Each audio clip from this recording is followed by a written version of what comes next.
Welcome guys, welcome to my channel. आज हम लोग एनवीएस का 2022 का जो क्वेश्चन पेपर हमने स्टार्ट किया हुआ था, जो हम पहली 2 वीडियो में उसके कुछ क्वेश्चंस को डिटेल में डिस्कस कर चुके हैं। इस वीडियो के अंदर हम बाकी बचे हुए क्वेश्चंस को क्या करेंगे, डिटेल में डिस्कस करेंगे। अगर आपने वो वीडियोस नहीं देखी हैं तो आप चैनल पर जाकर देख सकते हैं। हमने एनवीएस के नहीं बहुत से क्वेश्चन पेपर्स को डिटेल में सोल्व किया है। आज जो हम फर्स्ट क्वेश्चन सोल्व करेंगे, क्या हुआ था पिछली वीडियो के अंदर 2 क्वेश्चन जो है बाय मिस्टेक, जो लास्ट के 2 क्वेश्चन है वो रॉन्ग जो है वो डिस्कस हो गए थे। तो इस वीडियो के अंदर पहले हम वो लास्ट के जो 2 क्वेश्चन गलत हमने डिस्कस कर लिए थे उसको पहले डिस्कस करेंगे, फिर बाकी बचे हुए क्वेश्चंस को हम डिस्कस करेंगे। आज का जो हमारा पहला क्वेश्चन है ये क्या है, क्वेश्चन नंबर 318, जो पिछली वीडियो के अंदर भी डिस्कस किया है, लेकिन वहां पर हमने क्या किया था, इसको रॉन्ग जो है टिक कर दिया था। देखिए क्वेश्चन क्या कहता है। क्वेश्चन में बोला गया है an economic situation in which unemployment remain high, बेरोजगारी की जो दर है बहुत तेज है अर्थव्यवस्था में। Inflation rate is also high, ठीक है, इन्फ्लेशन तेजी जो है अर्थव्यवस्था में वो भी बहुत ज़्यादा है। एंड इकोनॉमिक ग्रोथ, जो अर्थव्यवस्था में जो ग्रोथ होनी चाहिए वो कैसी है, वो बहुत लो है, या हम कहें वो डिक्लाइन है। तो इस सिचुएशन को इकोनॉमिक्स के टर्म्स में क्या बोला जाता है। हमने एक्सप्लेनेशन तो सही की, लेकिन कहीं ना कहीं हमने इसका जो आंसर है वो रॉन्ग टिक कर दिया था। अगर अर्थव्यवस्था में बेरोजगारी की दर बहुत ज़्यादा हो, इन्फ्लेशन भी बहुत ज़्यादा हो और साथ साथ ग्रोथ रेट बहुत कम होती है, तो ये सिचुएशन अर्थव्यवस्था में स्टैगफ्लेशन को दिखाती है। तो इस क्वेश्चन का ऑप्शन नंबर सी हमारा राइट आंसर हो जाएगा। अगला क्वेश्चन देखिए। अगले क्वेश्चन में क्या था, when TR is exactly equal to TC, जब टोटल रिवेन्यू इक्वल होता है टोटल कॉस्ट को, तो इसको क्या बोला जाता है। सबसे पहली बात, जब हमारा टोटल रिवेन्यू और टोटल कॉस्ट बराबर होता है, इस सिचुएशन को इकोनॉमिक्स की टर्म्स में हम ब्रेक इवन पॉइंट बोलते हैं, जिसको हम सम विच्छेद बिंदु कहते हैं। लेकिन साथ साथ क्या होता है, यहाँ पर एक फर्म के जो प्रॉफिट होते हैं वो नॉर्मल प्रॉफिट भी होते हैं और ये कह सकते हैं ज़ीरो प्रॉफिट होते हैं। ज़ीरो प्रॉफिट का मतलब हुआ कि यहाँ पर ना तो फर्म को लाभ होता है और ना ही कोई हानि होती है। तो इन तीनों को ही हम जो है क्या कह सकते हैं, टीआर, और टीआर जब हमारा टीसी के इक्वल होगा तो उस सिचुएशन को हम नॉर्मल प्रॉफिट भी बोल सकते हैं, ज़ीरो प्रॉफिट भी बोल सकते हैं और ब्रेक इवन पॉइंट भी हम बोल सकते हैं। तो इस क्वेश्चन का जो आंसर होगा, ऑप्शन नंबर जो 4 होगा, वो हमारा राइट आंसर होगा। लेकिन पिछली वीडियो के अंदर सिर्फ हमने ऑप्शन नंबर 3 को ही क्या किया था, टिक किया था। तो इसीलिए ये 2 क्वेश्चन पिछली वीडियो में, लास्ट के 2 क्वेश्चन हमारे रॉन्ग डिस्कस हो गए थे, तो पहले हमने इनको करेक्ट किया है। उसके बाद जो बाकी बचे हुए क्वेश्चन हम डिस्कस करते हैं। देखिए ये वाला जो क्वेश्चन है इसमें क्या बोला गया है, as per World Bank estimate on the basis of purchasing power parity, GDP of China is dash time of Indian GDP. ये बोला गया है, आपको पता है कि वर्ल्ड बैंक क्या करती है, हर साल एस्टिमेट करती है कि क्या जीडीपी रहेगी, किस कंट्री की रहेगी। तो क्वेश्चन में ये बोला गया है कि जो विश्व बैंक है, विश्व बैंक के अनुसार जो परचेजिंग पावर पैरिटी जो है जीडीपी ऑफ चाइना, चाइना की जीडीपी इंडिया की जीडीपी का कितना टाइम है, ये हमसे पूछा गया है। तो इस क्वेश्चन को सोल्व करने के लिए आपको ये पता होना चाहिए कि परचेजिंग पावर पैरिटी के हिसाब से चाइना की जीडीपी कितनी है। अगर हम चाइना की जीडीपी की बात करें तो चाइना की जीडीपी है 27,312,548.29 यूएस डॉलर के आसपास है। और हम बात करें इंडिया की जीडीपी की परचेजिंग पावर पैरिटी के हिसाब से, तो इंडिया की जो जीडीपी है वो है 109355.15। अब इन्होंने पूछा है कि चाइना, अब आपको देखने से क्या पता लग रहा है कि चाइना की जीडीपी ज़्यादा है, इंडिया की जीडीपी क्या है, कम है। अब आपको ये देखना है कि कितने टाइम्स है। तो अगर हम कहें चाइना की जो जीडीपी है इंडिया की जो जीडीपी का कितने टाइम्स है, अगर आप इसको डिवाइड करोगे तो आपको पता लग जाएगा। तो ये जो आंसर आएगा आपका 2.61 टाइम।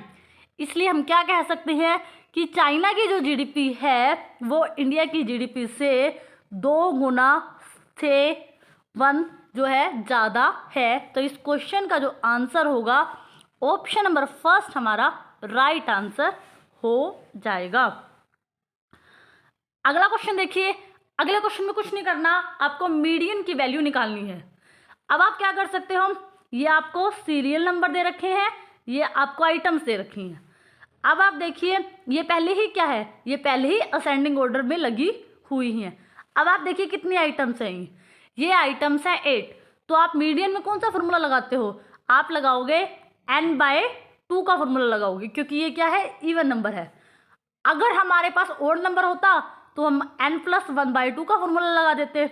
लेकिन अब क्वेश्चन में हमारे पास नंबर ऑफ सीरीज नंबर कितने हैं, 8 हैं। तो हम कौन सा फॉर्मूला लगाएंगे मीडियन को सोल्व करने के लिए, हम लगाएंगे n/2। n कितना है हमारा 8, और डिवाइड कर देंगे इसको 2 के साथ। जब हम 2 के साथ डिवाइड करेंगे तो फोर्थ आइटम, अब आप देखिए फोर्थ आइटम क्या है, 20। तो आपका 20 जो है इस क्वेश्चन का क्या हो जाएगा, मीडियन हो जाएगा। तो ऑप्शन नंबर फर्स्ट हमारा यहाँ पर राइट आंसर हो जाएगा। अगला क्वेश्चन देखिए। अगले क्वेश्चन में क्या बोला गया है, which of the following sector experience positive growth in 2020 and 21 when overall GDP growth rate in India was negative. Question में बोला गया है जब पूरी अर्थव्यवस्था की जो ग्रोथ है, जीडीपी की ग्रोथ रेट, पूरी अर्थव्यवस्था की जो जीडीपी है उसकी ग्रोथ रेट क्या थी, नेगेटिव में चल रही थी। तो कौन सा सेक्टर ऐसा था जिसकी ग्रोथ रेट क्या चल रही थी, पॉजिटिव चल रही थी। अब देखिए इस क्वेश्चन के अंदर अगर हम बात करें, आपको पता है कोरोना का टाइम पीरियड था 2020-21, तो उस टाइम पीरियड में क्या था, हर एक सेक्टर की जो ग्रोथ रेट थी वो नेगेटिव में थी। आपको पता है इंडस्ट्रियल सेक्टर की ग्रोथ रेट -7.7 के आसपास चल रही थी, सर्विस सेक्टर की ग्रोथ रेट -8.8 के आसपास चल रही थी। और क्या सिर्फ एग्रीकल्चर सेक्टर ही एक ऐसा सेक्टर था जहां पर हमने पॉजिटिव ग्रोथ रेट जो है 2020 और 21 में देखी थी।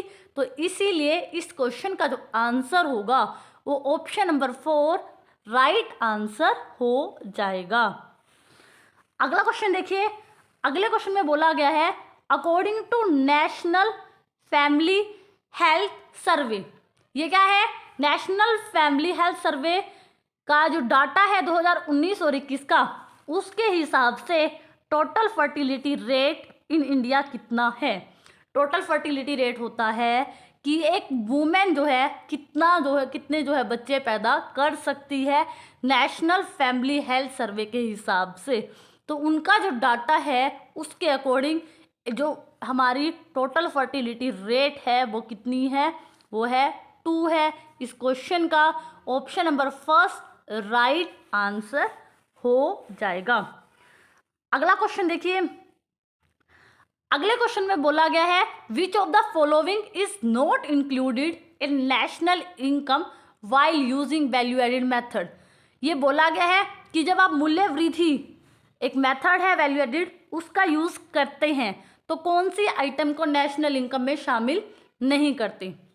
फर्स्ट है net factor income from abroad, कि विदेशों से आपको जो पैसा मिलता है इसको तो हम नेशनल इनकम में ज़रूर ऐड करते हैं। सेकंड देखिए imported value of goods and service for self consumption. जो भी वस्तुएं सेवाएं आप खुद के कंजप्शन के लिए बनाते हो, क्या आप उनकी वैल्यू को भी नेशनल इनकम में शामिल करते हो। हाँ, हम अपने लिए जो भी वस्तुएं बनाते हैं उसको हम क्या करते हैं, नेशनल इनकम में ही शामिल करते हैं। क्योंकि अगर हम उनको खुद कंज्यूम नहीं करते और बाहर मार्केट में बेचते तो उनका भी एक प्राइस हमें मिलता। तो इसीलिए चाहे खुद के लिए आप घर बनाओ या खुद के लिए गुड्स और सर्विस बनाते हैं, तो दोनों ही चीज़ों को हम नेशनल इनकम में शामिल करते हैं। लेकिन वैल्यू ऑफ इंटरमीडिएट गुड्स, मध्यवर्ती वस्तुओं का मूल्य हम राष्ट्रीय आय में शामिल नहीं करते। मध्यवर्ती वस्तुएं वे वस्तुएं होती हैं जिनका प्रयोग हम अन्य वस्तुओं को बनाने के लिए करते हैं, और मध्यवर्ती वस्तु को इसलिए राष्ट्रीय आय में शामिल नहीं किया जाता क्योंकि इनका मूल्य पहले ही अंतिम वस्तुओं के रूप में शामिल हो चुका होता है। तो इसीलिए इस क्वेश्चन का जो आंसर होगा ऑप्शन नंबर बी हमारा राइट आंसर हो जाएगा। अगला क्वेश्चन देखिए, अगले क्वेश्चन में है agriculture and food production was the core of first 5-year plan and which of the following were note among the main objective of first 5-year plan. ये question में बोल रहे हैं कि जो पहली पंचवर्षीय योजना थी उसमें हमारा मुख्य उद्देश्य यही था कि कृषि क्षेत्र में जो गेहूं वगैरह का उत्पादन है उसको बढ़ाना था। अब क्वेश्चन में ये पूछा है कि इनमें से कौन सा एक ऑब्जेक्टिव फर्स्ट 5-year प्लान का नहीं है। सबसे पहला है increase in national income and पर कैपिटल इनकम। हाँ, हम कहीं ना कहीं चाह तो रहे थे ना कि लोगों की इनकम बढ़े, पर कैपिटल इनकम भी बढ़े, नेशनल इनकम भी बढ़े और एग्रीकल्चर प्रोडक्ट भी हमारा बढ़े। सेकंड है पॉवर्टी को रिड्यूस करना, थर्ड है सस्टेनेबल डेवलपमेंट एंड फोर्थ है reduce income inequality of wealth. अब इस वाले क्वेश्चन में क्या दिक्कत है, इस क्वेश्चन में दिक्कत यह है कि हमें सिर्फ इतना पता है कि फर्स्ट 5-year प्लान के अंदर सिर्फ हमने एग्रीकल्चर प्रोडक्शन प्रोडक्टिविटी पर ध्यान दिया था। आपने देखा होगा फर्स्ट 5-year प्लान में ना तो हम पॉवर्टी को रिड्यूस करना चाह रहे थे और ना ही हमने सस्टेनेबल डेवलपमेंट पर ध्यान दिया था और ना ही हमारा फोकस इनकम इनइक्वालिटी को रिड्यूस करना था। लेकिन इस तरह का क्वेश्चन पेपर में आ गया है तो हम अकॉर्डिंग टू सिचुएशन इसमें क्या करेंगे, ऑप्शन नंबर सेकंड को राइट करेंगे, क्योंकि आपको पता है पॉवर्टी को कम करना इस पर जो फोकस किया गया था वो 6th 5-year प्लान और 5th 5-year प्लान में किया गया था। फर्स्ट 5-year प्लान में तो इस पर कोई ध्यान नहीं दिया गया था। इसीलिए अकॉर्डिंग टू सिचुएशन हम सेकंड ऑप्शन के साथ जाएंगे, वरना आप देखोगे थर्ड ऑप्शन भी राइट हो सकता है और फोर्थ ऑप्शन भी राइट हो सकता है, क्योंकि फर्स्ट 5-year प्लान में हमने बिल्कुल नहीं सोचा था कि हम इनकम इनइक्वालिटी को कम करेंगे या सस्टेनेबल डेवलपमेंट को लेके आएंगे। लेकिन यहाँ पर हमें मोस्ट सूटेबल आंसर को ढूंढना है तो हम ऑप्शन नंबर सेकंड के साथ जाते हैं, क्योंकि ये जो मेन ऑब्जेक्टिव 5th और 6th 5-year प्लान का था, ना कि फर्स्ट 5-year प्लान का। तो इसीलिए इस क्वेश्चन का जो आंसर है वो ऑप्शन नंबर सेकंड हो जाएगा। अगला क्वेश्चन देखिए, अगले क्वेश्चन में बोला गया है physical policy does not directly influence, किस चीज़ को फिजिकल पॉलिसी जो है डायरेक्टली इन्फ्लुएंस नहीं करती। अब आपको ये पता होना चाहिए फिजिकल पॉलिसी में क्या होता है, गवर्नमेंट टैक्स लगाती है या क्या होता है, गवर्नमेंट अपना एक्सपेंडिचर करती है, पॉवर्टी वगैरह को कम करती है, देश का आर्थिक विकास को बढ़ाती है। फिजिकल पॉलिसी के यही ऑब्जेक्टिव होती है। अब देखिए कहीं ना कहीं गवर्नमेंट डायरेक्टली पॉवर्टी को तो इन्फ्लुएंस करती है ना, क्योंकि सरकार क्या करती है, सरकार टाइम टाइम पे पैसे खर्च करती है, लोगों को गेहूं देना, गरीबों की सहायता करना। तो इससे क्या होता है, सरकार के खर्च की वजह से पॉवर्टी तो डायरेक्टली इन्फ्लुएंस होती है फिजिकल पॉलिसी से। लेकिन सप्लाई ऑफ मनी, अब आपने देखा कि मनी की कितनी सप्लाई होगी, ये काम किस पॉलिसी का है, ये पॉलिसी है मॉनेटरी पॉलिसी। हमारी अर्थव्यवस्था में क्या मनी सप्लाई होगी या cost of credit, monetary policy द्वारा हम क्या करते हैं, CRR SLR ये जो चीज़ें हैं इनको यही डिसाइड करती हैं कि हमारी क्रेडिट जो हम उधार पैसा लेंगे उसकी लागत क्या होगी। अगर जैसे मॉनेटरी पॉलिसी में क्या है, RBI CRR बढ़ा देता है तो कॉस्ट ऑफ क्रेडिट जो लोन लेना है वो महंगा हो जाता है। तो इस सिचुएशन में एंड क्रेडिट क्रिएशन का काम भी RBI का है, रिजर्व बैंक ऑफ इंडिया का है, या हम कह सकते हैं मॉनेटरी पॉलिसी का है। तो हम कहेंगे physical policy does not directly influence, directly influence नहीं करती किस किस चीज़ को, सप्लाई ऑफ मनी को एंड कॉस्ट ऑफ क्रेडिट को एंड क्रेडिट क्रिएशन को, क्योंकि इन तीनों चीज़ों को डायरेक्टली इन्फ्लुएंस करती है हमारी मॉनेटरी पॉलिसी। इसका मतलब ये नहीं है कि जो फिजिकल पॉलिसी है वो इनको इन्फ्लुएंस नहीं करती, इन्फ्लुएंस करती है लेकिन इनडायरेक्ट इन्फ्लुएंस करती है, डायरेक्ट इन्फ्लुएंस इनको करती है मॉनेटरी पॉलिसी। तो ऑप्शन नंबर बी भी राइट है, ऑप्शन नंबर सी भी राइट है एंड ऑप्शन नंबर डी भी राइट है। तो इसीलिए हमारा थर्ड ऑप्शन यहाँ पर राइट हो जाएगा। अगला क्वेश्चन देखिए, अगले क्वेश्चन में हमसे पूछा है इनमें से कौन सा जो है करेक्टली जो है मैच ऑप्शन नहीं है। पहला है मेक इन इंडिया प्रोग्राम। आपको पता है make in India programme Modi government द्वारा चलाया गया था और ये 2014 में आया था। सेकंड है 12th 5 ईयर प्लान, ये 2012 में है, इसका टाइम पीरियड ये भी सही है। आप बात करो प्रधानमंत्री किसान जो सम्मान निधि है, जो किसानों के खाते में डायरेक्टली जो है पेमेंट जाती है, ये वाली योजना भी 2019 में लागू की गई थी। लेकिन मनरेगा एम्प्लॉयमेंट देने के लिए ये मनरेगा जो कार्यक्रम है ये 2005 से चला आ रहा है, ना कि 2010 से। तो इसीलिए इस क्वेश्चन का जो आंसर होगा वो ऑप्शन नंबर सी इसका राइट आंसर हो जाएगा। अगला क्वेश्चन देखिए, अगले क्वेश्चन में क्या बोला है, when was the first global human development report was launch. UNDP आपको पता है ह्यूमन डेवलपमेंट की रिपोर्ट जो है लॉन्च करती है, तो पहली बार कब लॉन्च की थी उन्होंने ये, तो वो ईयर था 1990 के अंदर इस रिपोर्ट को लॉन्च किया गया था। अगला क्वेश्चन देखिए, अगले क्वेश्चन में आपको मोड की वैल्यू बतानी है। मोड क्या कर सकते हैं, जो आइटम सबसे ज़्यादा बार क्या होता है फ्रीक्वेंसी या टेबल में आ रही होती है वही हमारा क्या होती है मोड होती है। आप 12 को देखिए, ये यहाँ पर भी है, यहाँ भी है, यहाँ भी है और यहाँ भी है, 4 बार जो 12 जो है बार बार आ रहा है। तो इस सीरीज का जो मोड होगा वो हमारा क्या होगा 12 होगा। तो ऑप्शन नंबर थर्ड हमारा इसका राइट आंसर हो जाएगा। अगला क्वेश्चन देखिए, अब हमसे पूछा है which of the following is not an objective of security exchange board of India, SEBI. SEBI का जो एक ऑब्जेक्टिव नहीं है कौन सा। फर्स्ट है to encourage development of security market in India. अब आपको पता है सेबी जो है security exchange board of India, इसकी स्टैब्लिशमेंट इसलिए ही की गई थी कि जो सिक्योरिटीज़ को खरीदा जाता है और जो सिक्योरिटीज़ को बेचा जाता है तो उसका डेवलपमेंट किया जाए।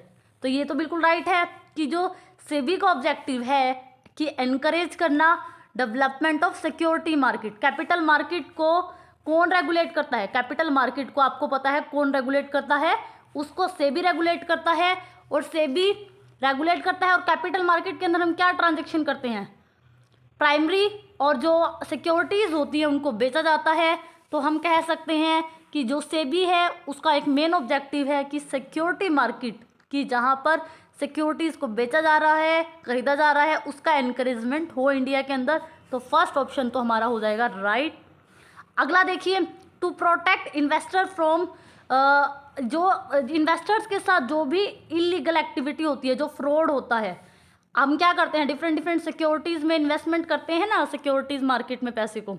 तो सेबी का काम ये है कि इन्वेस्टर्स के साथ कोई धोखाधड़ी ना हो, तो सेबी ये भी देखता है, तो ये भी करेक्ट है।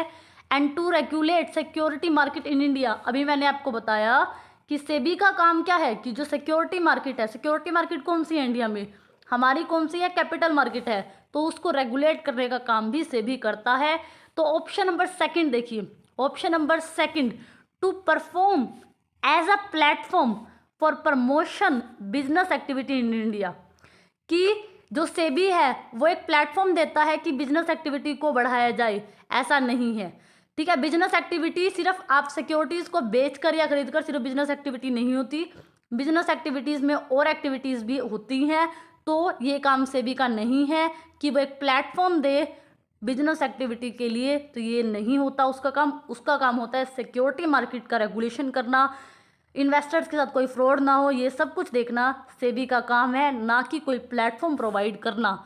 तो यहाँ पर नोट एन ऑब्जेक्टिव पूछा था, तो ऑप्शन नंबर सेकंड हमारा यहाँ पर राइट आंसर हो जाएगा। अगला क्वेश्चन देखिए, अगला क्वेश्चन है जे कर्व जो थ्योरी है एक्सप्लेन द इफेक्ट ऑफ। आपको पता है ये टॉपिक क्या है, इंटरनेशनल ट्रेड में हम इसको पढ़ते हैं। तो ये पूछा है कि जे कर्व जो है क्या एक्सप्लेन करता है। अब आपको पता है ये साइड क्या होती है, सरप्लस की होती है बजट के, ये साइड क्या होती है, डेफिशिएट की दिखाते हैं। और ये जे कर्व इस तरीके से जो है बना होता है। और इंटरनेशनल ट्रेड में आपने देखा होगा जे कर्व आपको ये एक्सप्लेन करके बताता है कि शुरू में जब हम करेंसी का डेप्रिशिएशन करते हैं, अपनी करेंसी की वैल्यू को क्या करते हैं, डेप्रिशिएट करते हैं। डेप्रिशिएट का मतलब होता है कि अगर आपका $1 का है तो आपने $70 का कर दिया। तो क्या है, शुरू में जब हम करेंसी का डेप्रिशिएशन करते हैं तो हमारा जो ट्रेड डेफिशिएट है, ट्रेड का जो डेफिशिएट है वो क्या होता है, इनिशियली बढ़ता है। आपने देखा ये साइड क्या थी, ये साइड आपकी नेगेटिव थी ना।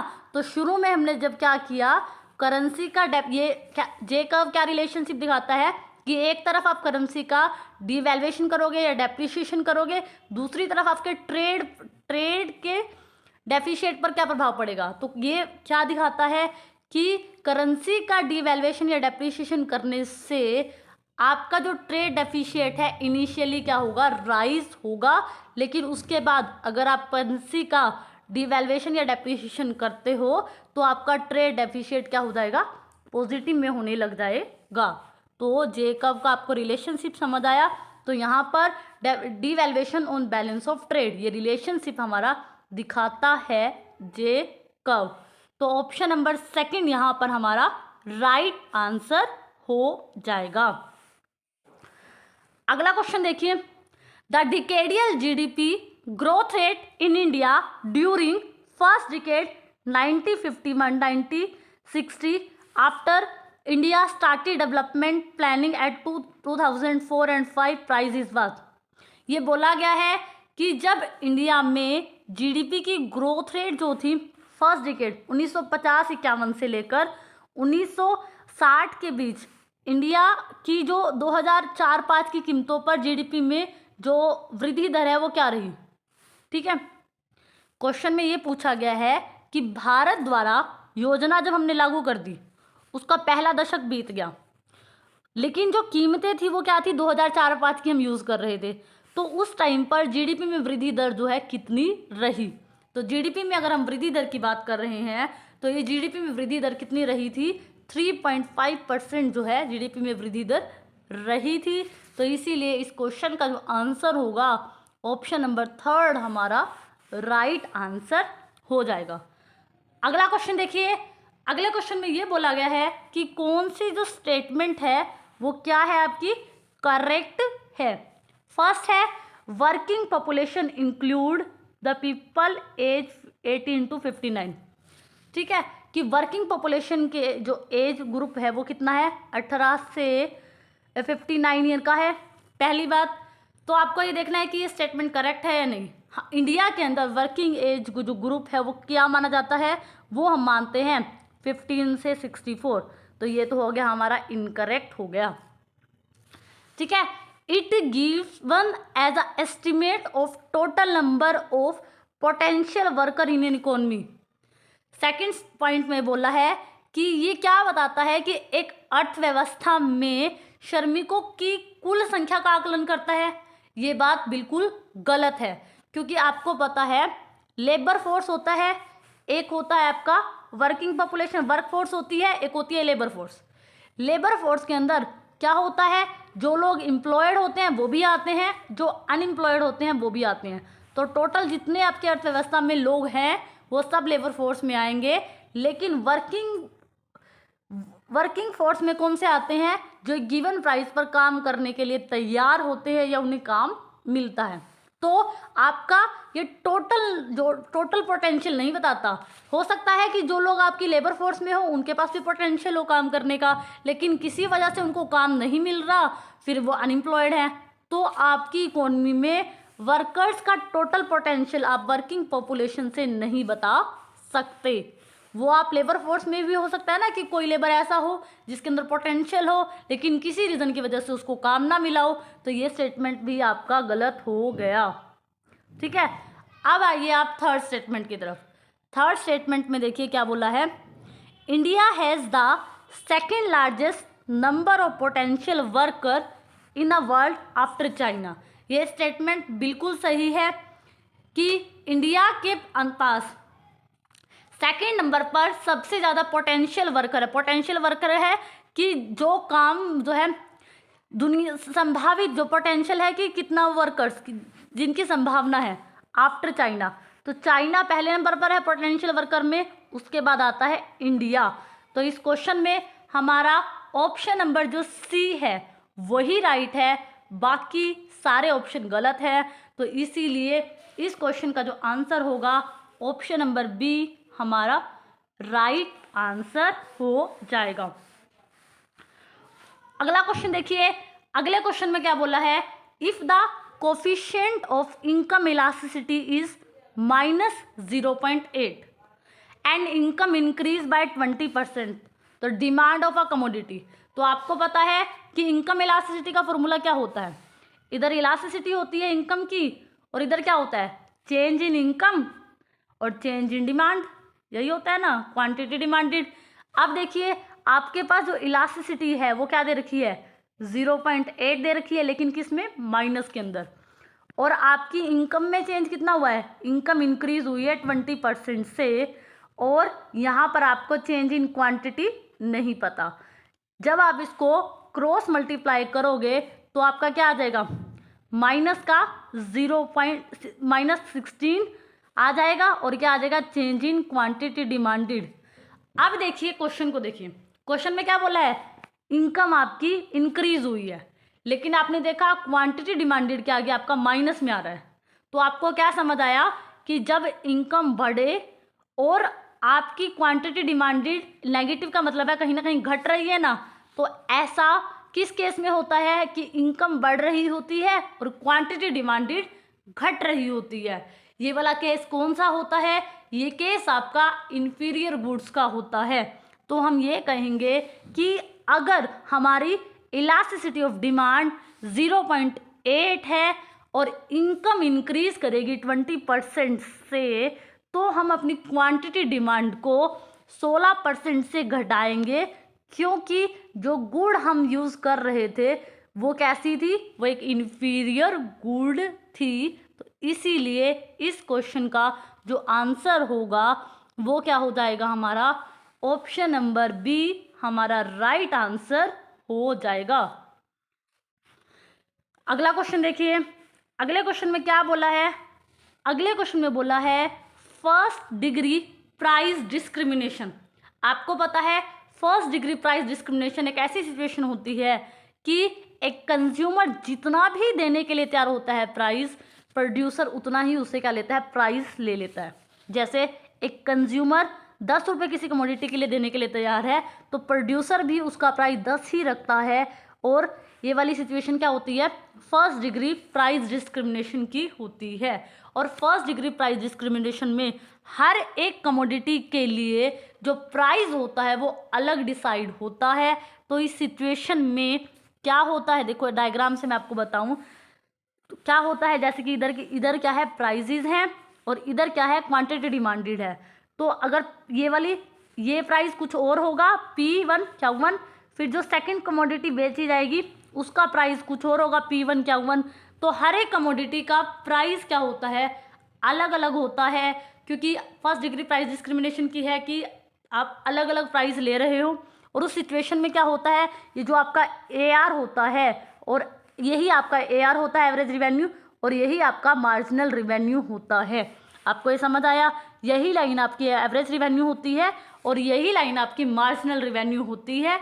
और अभी मैंने आपको बताया कि फर्स्ट डिग्री प्राइस डिस्क्रिमिनेशन में क्या होता है कि कंज्यूमर जितना देने के लिए तैयार होता है, प्रोड्यूसर भी उससे उतना ही विलिंगनेस टू पे लेता है। इस सिचुएशन में क्या होता है, प्राइस आपका हमेशा बराबर होता है मार्जिनल रिवेन्यू के, और नो डेड वेट लॉस, कि कोई डेड वेट लॉस नहीं होता, क्योंकि आपने क्या लिया, कंज्यूमर जितना देने के लिए तैयार था उतना ही आपने मैक्सिमम विलिंगनेस टू पे प्राइस ले लिया। तो इस सिचुएशन में फर्स्ट डिग्री प्राइस डिस्क्रिमिनेशन में प्राइस आपका मार्जिनल रिवेन्यू के बराबर होगा और किसी तरह का कोई डेड वेट लॉस आपका नहीं होता। तो इस सिचुएशन का आंसर जो है ऑप्शन नंबर फर्स्ट हमारा राइट आंसर हो जाएगा। अगला देखिए, अगला क्वेश्चन में सिर्फ आपसे प्रोड्यूसर के इक्विलिब्रियम की जो कंडीशन है वो पूछी है। आपको पता है marginal rate of technical substitution is equal होता है W/R, क्योंकि इधर आपका अगर पहले नंबर पर लेबर है तो इधर आपको ऊपर क्या आना चाहिए, वेज रेट होना चाहिए, और यहाँ पर के जो कैपिटल है बाद में है, तो आपका यहाँ पर क्या है, रेट ऑफ इंटरेस्ट नीचे आएगा। तो जो फर्स्ट जो ऑप्शन है वो बिल्कुल करेक्ट है। तो इस क्वेश्चन का जो आंसर होगा ऑप्शन नंबर फर्स्ट हमारा राइट आंसर हो जाएगा। अगला क्वेश्चन देखिए, as per the union budget 2022-23 which of the following item government of India propose to spend largest portion, कि हमारे बजट में सबसे ज़्यादा हिस्सा सरकार का कहाँ पर खर्च होता है पैसा। तो आप लोगों को पता है सबसे ज़्यादा गवर्नमेंट का, अगर गवर्नमेंट के पास जितना मान लो क्या है टोटल बजट का 20% गवर्नमेंट क्या जाता है, कहाँ, इंटरेस्ट पेमेंट में जाता है। सेंट्रल स्पॉन्सर स्कीम के अंदर 15% खर्च होता है। डिफेंस के अंदर 8% के आसपास खर्च हुआ था। फिर बाकी जो है सब्सिडीज़ के अंदर खर्च हुआ है। तो सबसे ज़्यादा जो हाईएस्ट परसेंटेज गवर्नमेंट का खर्च होता है वो है इंटरेस्ट पेमेंट में। तो इस क्वेश्चन का जो आंसर होगा ऑप्शन नंबर 4 हमारा राइट आंसर हो जाएगा। अगला क्वेश्चन देखिए, अगले क्वेश्चन में बोला है on the parallel demand curve give the price of a commodity. Parallel demand curve है and price of a commodity हमें गिवन है, प्राइस इलास्टिसिटी ऑफ डिमांड आपसे पूछा है। इस तरह का क्वेश्चन आपने देखा होगा, हमने एनवीएस का जो 15 दिसंबर का जो एग्जाम हुआ था उसमें भी ये क्वेश्चन पूछा हुआ था। वहां पर बाय मिस्टेक हमने उस क्वेश्चन का जो आंसर है वो गलत लगा दिया था, लेकिन मैं आपको आज इस कंफ्यूजन को दूर करती हूँ। दो सिचुएशन होती है, दो तरह से हमारा डिमांड का पैरेलल होता है। फर्स्ट कैसे, कि एक सिचुएशन होती है कि हमारा डिमांड कर्व इस तरीके से क्या होता है, पैरेलल होता है। जब हमारा डिमांड कर्व ऐसे पैरेलल होता है तो गिवन प्राइस होता है।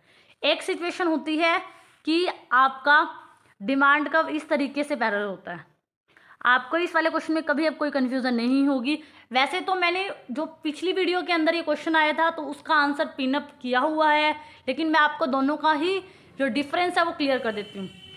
अगर हमारा डिमांड कर्व, जैसे इन्होंने क्वेश्चन में क्या बोला, हमारा डिमांड कर्व कैसा है, पैरेलल डिमांड कर्व है, तो हमसे क्या पूछा है, और हमसे पूछा है price of given price of a commodity. आपको एक प्राइस गिवन है, आपको एक प्राइस गिवन है और यहाँ पर भी हमारे पास एक प्राइस गिवन है। तो इस पर हमसे पूछा है इलास्टिसिटी ऑफ डिमांड क्या होगी। अब देखिए, अगर आपके पास पैरेलल वाला आ जाए, लेकिन अब यहाँ पर इन्होंने ना ये मेंशन नहीं किया कि स्लोप के बारे में कुछ भी मेंशन नहीं किया। ये वाला केस क्या है कि जब आपका डिमांड कर्व क्या है, पैरेलल है, लेकिन स्लोप भी क्या है, सेम है। इस वाले डिमांड कर्व का और इस वाले डिमांड कर्व का स्लोप बिल्कुल सेम है।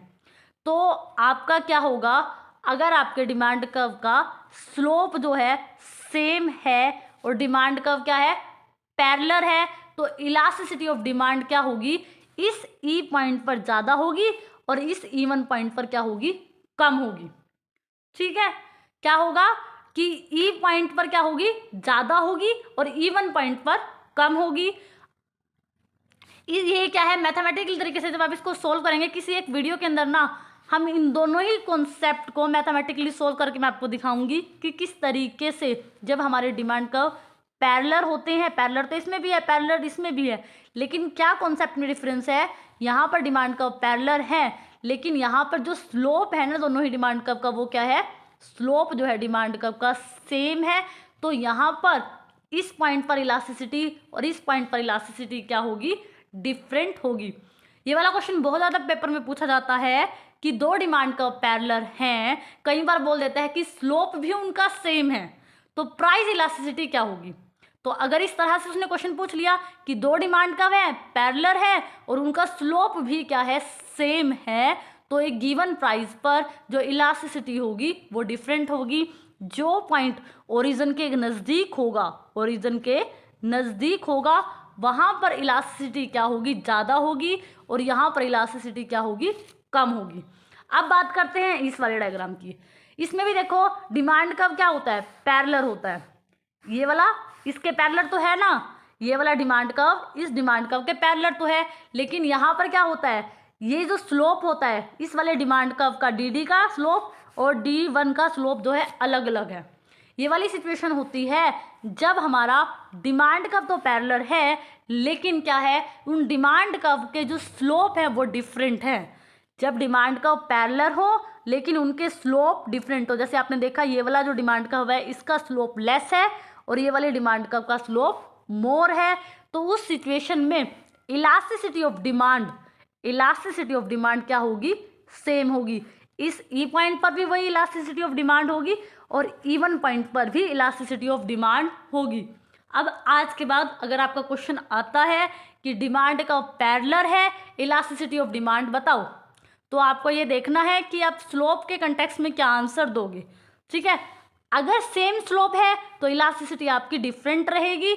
अगर स्लोप डिफरेंट है, पैरेलल तो ये भी है लेकिन यहाँ पर क्या है, इसका स्लोप लेस है, इसका स्लोप ज़्यादा है, तो इलास्टिसिटी ऑफ डिमांड क्या होगी, आपकी इलास्टिसिटी ऑफ डिमांड सेम रहेगी। अब इस क्वेश्चन में देखिए, जो क्वेश्चन हमसे पूछा गया है इसमें बोला गया है parallel demand curve and the price of given commodity, तो प्राइस इलास्टिसिटी ऑफ डिमांड। अब यहाँ पर ये नहीं बोला कि स्लोप जो है आपके डिमांड का सेम है या फिर नहीं, तो हम किसी भी तरीके से इसको सोल्व कर सकते हैं। सपोज करो हम इस तरीके से सोल्व करते हैं कि हमारा डिमांड कर्व क्या है, पैरेलल है, डिमांड कर्व हमारा पैरेलल है, गिवन हमारे पास प्राइस है। तो अभी मैंने आपको बताया कि जो पॉइंट ओरिजिन के नज़दीक होगा उस पर इलास्टिसिटी ज़्यादा होगी और जो पॉइंट ओरिजिन के दूर होगा वहाँ पर इलास्टिसिटी क्या होगी, कम होगी। ठीक है, क्योंकि स्लोप तो यहाँ पर क्या है, सेम है। तो हम ये बोलेंगे कि प्राइस इलास्टिसिटी विल क्या होगी, विल डिक्रीज होगी if we move away from origin. देखो हम ओरिजिन ये है, इससे जितना दूर हो जाते जाएंगे हमारी प्राइस इलास्टिसिटी ऑफ डिमांड क्या होती जाएगी, उतनी ही कम होती जाएगी। ठीक है, तो इसलिए इस क्वेश्चन का तो आंसर हो जाएगा ऑप्शन नंबर फर्स्ट हो जाएगा। लेकिन जब आप इस क्वेश्चन को सोल्व करो तो आप कोशिश ये करो कि आप ये देखो कि स्लोप सेम दिया गया है या स्लोप जो है वो डिफरेंट दिया गया है, फिर उस अकॉर्डिंग आप इस क्वेश्चन को सोल्व करो। तो आज के लिए हम इतने ही क्वेश्चंस को रखते हैं, बाकी बचे हुए क्वेश्चन हम आने वाली वीडियोस में करेंगे। आई होप सो इस पैरेलल डिमांड का वाला जो कॉन्सेप्ट है आपको बहुत अच्छे से समझ आया होगा। अगर आपको मेरी वीडियो अच्छी लगी हो तो प्लीज़ इसको लाइक करना, शेयर करना, सब्सक्राइब करना। Thank you so much for watching this.